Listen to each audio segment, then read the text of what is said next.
বুদ্ধিমানেরা পারলে ধাঁধার উত্তর দাও। 1 নাম্বার। কোন জিনিস কাটলে বাড়ে? বলো তো বন্ধুরা কি হবে? পুকুর। 2 নাম্বার। আপনার কোন জিনিস অন্যরা সর্বদা ব্যবহার করে? বলো তো বন্ধুরা কি হবে? নাম।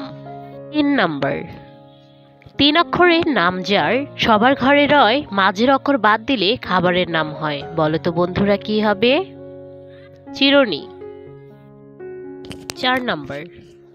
এক যে আছে কালো জঙ্গল, তার মাঝে একটি রানী, রক্ষা করে 12 সৈনিক। বলো তো কি হবে বন্ধুরা? মুখ। 5 নাম্বার। এমন একটা গাই আছে, যা দেয় তাই খায়, পানি দিলে মরে যায়। বলো তো বন্ধুরা কি হবে? আগুন। 6 নাম্বার। এমন একটা দেশ চাই, যে দেশে মাটি নাই, এমন আজব দেশের নাম কি বলো তো ভাই? সন্দেশ।